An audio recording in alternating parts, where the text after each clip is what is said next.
ও ও কি করতে যাও? কাঁচকলা কাটতেছি। এই কেন কেন কেন কাটতে কেন? মানে মানে নির্যাস জৈব সার দিয়ে হ্যাঁ কাঁচকলায়। ওর একই সোনার ডিম না? ওরে বাবা রে, কাঁচকলার দাম কত জানো? কত করে এখন? এ কাঁচকলা হ্যাঁ বিক্রির নাই। ওরে এক কলা তো সেই কায়দা দেখতে দেবো রে বাবা রে। 1000 টাকা দিলে কলা দেবো না? এই কি তোমার ভাই দেবো নাকি? কি তোমার ভাই দেবো? ভাই তাহলে ভাই দেবো। এবার বোধ কলা বিক্রি করলে বাজারে কিরম দাম দেবেন এখন? এই এখন বর্তমান 60 টাকা 65 টাকা কেজি 55 টাকা কেজি। ওরে আল্লাহ রে, 100 টাকা দিলেও আমি দেবো না এই কলা। এই যে শোনাচ্ছি দাম বেশি।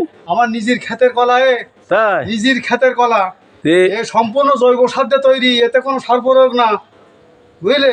খুব উপকারী তাই না? ভিটামিন খুব। উপকারী মানে? আচ্ছা আচ্ছা, তুমি খাতি পারবে না ডাক্তার, তাই কি? তা তুমি আমার কাছে ব্যস্ত না? তুমি খাতি পারবে না, তার আল্লাহ টাকা হলেই যে কিনা যায় তা কিন্তু না, ওই বুঝলে? ওরে আমার নাই ফ্রি দিয়ে নে, নাই তোমার ভাই বলো রাখবার না আমি। কনে বললো আর কলা কনে বললো? ওই ওই ওই যে নিচি বিড়ি কলা কনে বললো? এই যে এই নিচি নিচি। ওরে পারে কি কলা! হ্যাঁ এমন কোনো সবজি নেই আমার এই রফিকের সবজি খেতে নেই।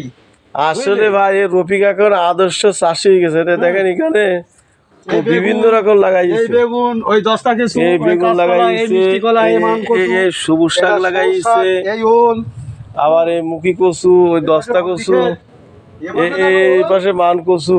একটা ওল টাকা 6 কেজি করে হয়েছে। টাকা দেখো এক একটা ওল।